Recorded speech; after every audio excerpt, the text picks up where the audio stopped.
സയ്യിദുനാ ഉമർ ഇബ്നുൽ ഖത്താബ് റളിയല്ലാഹു അൻഹുവിന്റെ കാലം കുറച്ച് ചെറുപ്പക്കാര് ഒരാളെ പിടിച്ചു കൊണ്ടുവന്ന് ഉമർ റളിയല്ലാഹു അൻഹുവിന്റെ കോടതിയിൽ ഹാജരാക്കി.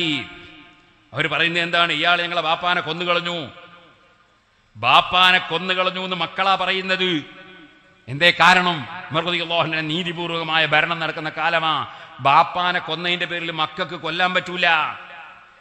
ബാപ്പാനെ കൊല്ലുന്നത് അവർ കണ്ടേല്ലേ, അവർക്കും കൊന്നുകളഞ്ഞാ പോരെ? അങ്ങനെ കൊല്ലാൻ പറ്റൂല. പിന്നെന്ത് വേണം? കോടതിയിൽ ഹാജരാക്കണം, കോടതി വിചാരണ ചെയ്യണം. ഒന്നുകിൽ അദ്ദേഹം സമ്മതിക്കണം, അല്ലെങ്കിൽ സാക്ഷി വിസ്താരത്തിലൂടെ തെളിയണം. എന്റെ കോടതി വിധിക്കണം കൊല്ലാൻ, അല്ലാതെ നിയമം കയ്യിലെടുക്കാൻ പറ്റൂല. അതാണ് ഇസ്ലാമിക ശരീഅത്ത്. അതനുസരിച്ച് സ്വന്തം മക്കൾ ബാപ്പയെ കൊന്ന കൊലയാളിയെ കൊണ്ടുവന്ന് ഉമർ ഇബ്നുൽ ഖത്താബ് റളിയല്ലാഹു അൻഹുവിന്റെ കോടതിയിൽ ഹാജരാക്കുന്നു. ഇയാൾ ഞങ്ങളെ ബാപ്പാനെ കൊന്നുകളഞ്ഞു. ഉമർ റളിയല്ലാഹു അൻഹു അദ്ദേഹത്തോട് ചോദിച്ചു, അവർ പറയുന്നത് ശരിയാണോ? നിങ്ങൾ അവരുടെ ബാപ്പയെ കൊന്നിട്ടുണ്ടോ? അദ്ദേഹം പറഞ്ഞു, ഉണ്ട്, ശരിയാണ്, ഞാൻ കൊന്നിട്ടുണ്ട്. എന്നാൽ പിന്നെ നിങ്ങളെ പകരം കൊല്ലാൻ വിധിക്കും. അത് ഇസ്ലാമിന്റെ ശരീഅത്തിന്റെ നിയമമാണ്. കോടതി ഉമർ ഇബ്നുൽ ഖത്താബിന്റെ കോടതിയാണ്, ഇത് ഇന്ത്യൻ കോടതിയല്ല.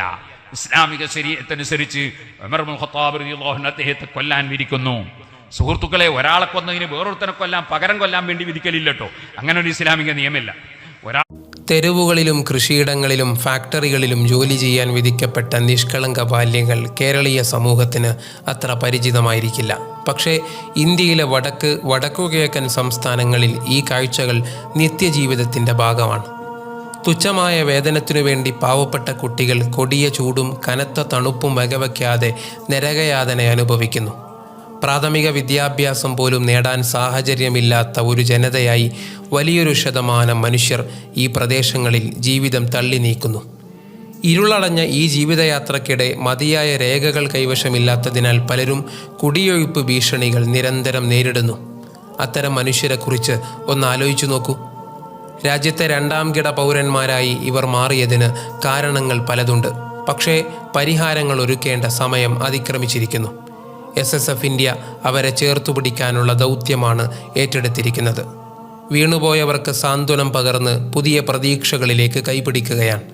ഗ്രാമങ്ങളിൽ പ്രൈമറി ലേണിംഗ് സെൻ്ററുകൾ സ്ഥാപിച്ച് പുതിയ തലമുറയെ വിദ്യാഭ്യാസത്തിലേക്ക് വഴി നടത്തുകയാണ്.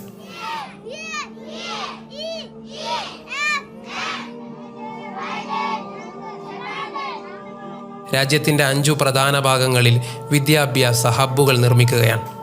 സെൻട്രൽ യൂണിവേഴ്സിറ്റികൾ, IITകൾക്ക് സമീപം ഹോസ്റ്റലുകൾ സൗകര്യപ്പെടുത്തുകയാണ്. ഈ മഹാദൗത്യത്തിലേക്കുള്ള നിങ്ങളുടെ ഹൃദയം